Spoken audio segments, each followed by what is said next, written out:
Hello, welcome back to part 3 of why I'm breaking up with imposter syndrome and why you may want to consider it too. So I've touched on ambition and being ambitious as a kid. And actually, it doesn't matter where you grew up because many people I've spoken to, this has been their experience.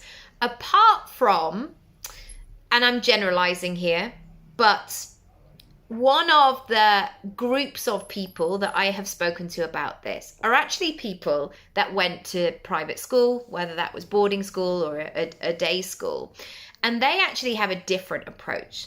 They actually have a well, yeah, obviously, of course I would be here.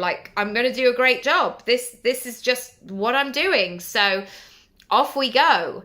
And that has popped up a lot over time, to the point where sometimes I've seen people in certain situations and I've almost been the person of thinking, is this person really the best for the job? I'm sure we've had those experiences too. Today I want to talk about being bored with my own frustration. What will people think is something that runs through my head a lot, and it runs through my clients a lot.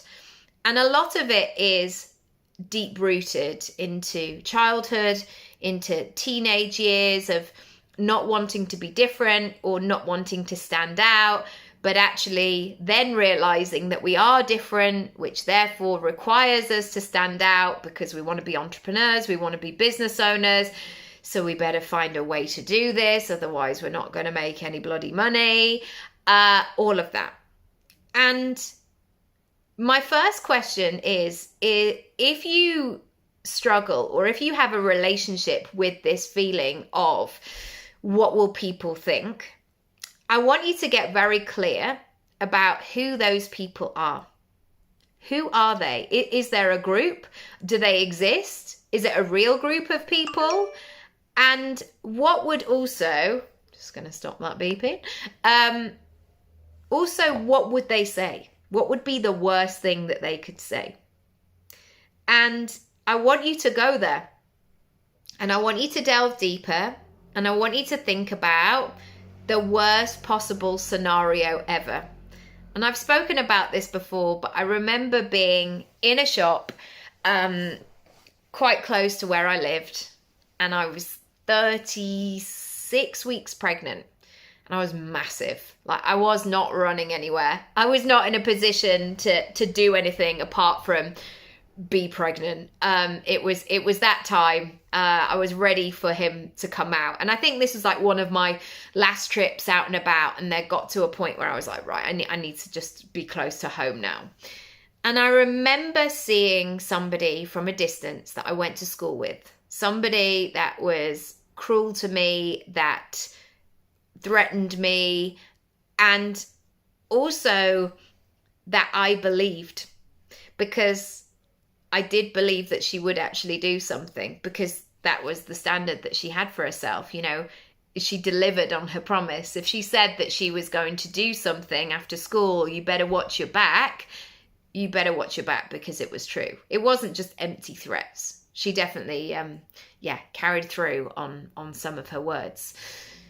And I remember seeing her from a distance, and I remember thinking, and it brought me back to all of that feeling of, oh my God, she's going to get me.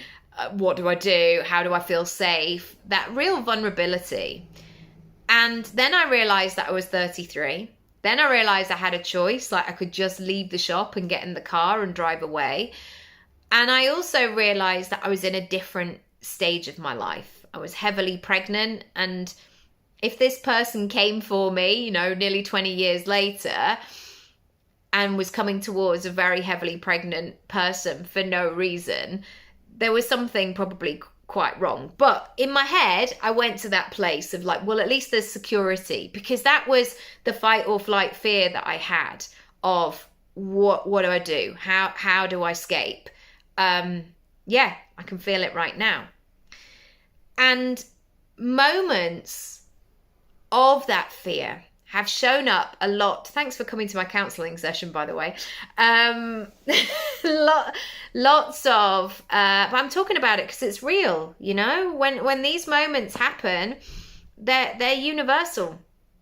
So many women, so many people out there are not doing what they are meant to be doing in this world because they're worried about what people think. They're not being in the full expression of themselves. And I am at a point of nearly 42 where I'm bored of it, because actually the way that my life has moved on now, the different position that I'm not in those teenage years. I'm not kind of in those teenage years where I'm reliant on other people. Other people are reliant on me. And so I have to decide whether or not something is relevant to take up space, to be a block in the way. And that's not to say that I just decide of saying, right, that's no longer an obstacle, so off I go, I'm moving on. Not the case at all. But when I see that, I can't unsee it. And I then have to make the decision to work it out and to figure out what this thing is and really pull it apart and find a way to make friends with it. And something else that has really helped me is working out who is in my corner.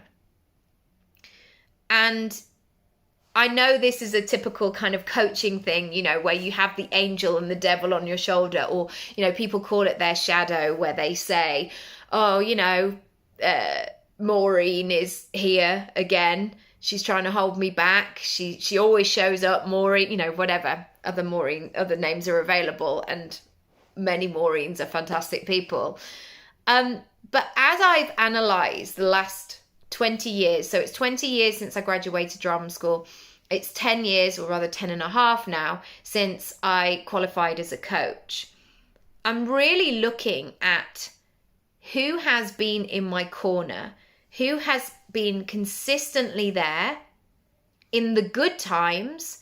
And yes, there have been many amazing, brilliant, great times, but also who's been there in the bad times, the dark periods of my life, the moments when, yeah, I'm not going to go into it, but the tough, tricky moments. Who has been there at the end of the phone?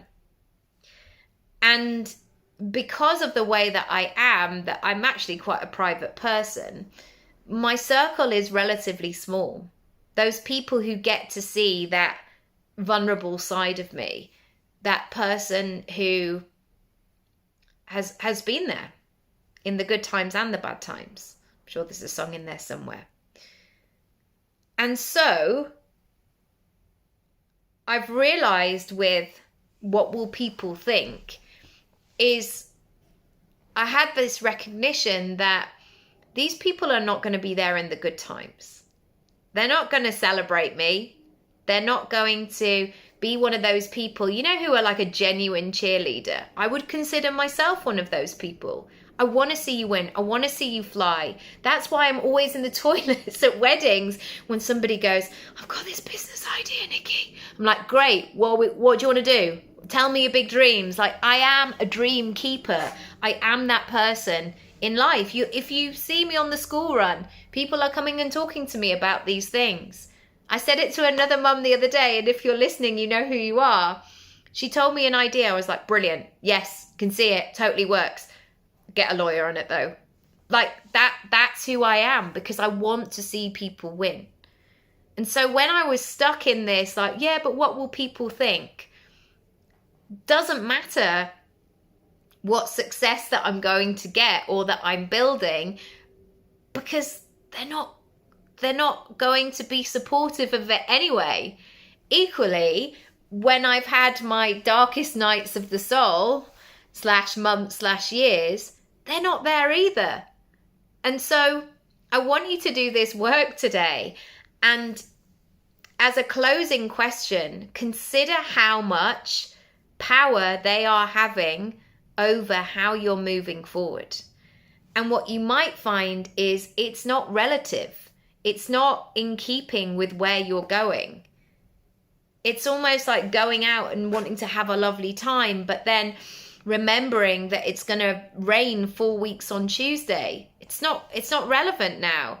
It's taking up too much weight of you having a great time on that day. And it's the same with your business. You have things that you want to be, do, have, and create and feel. And somebody will always be really annoyed the fact that you're doing this. They will. They may tell you. They may absolutely tell you. I've had it. People have said like, whoa, all right, I saw you talking about your business again. Or like, you think you're something, don't you? It takes a lot of confidence to be on, like, all of that. All of that. I've had it. And I'm sure I've had way more stuff of people saying things behind my back as well. Of course, I'm a human being. And sometimes it's annoying when people are moving towards their goals and dreams, because in return it makes somebody stop and look at theirs. I've done it myself. I've had to unfollow people on social media or mute things and gone, that's so annoying that they're doing that thing. Yeah, because when I sit back and I sit with that, I'm more annoyed with myself for not doing the thing. That's why I'm not annoyed. I don't care whether they do it or not. In fact, they've probably been working hard, so absolutely do the thing. It's always about me. It's never about the person. I hope that's been useful for today. Yeah, I feel like I need to do some kind of clearing and tapping or something and get that energy out of my body. But I hope that honesty helped in some way. I'll see you tomorrow for part 4. Bye.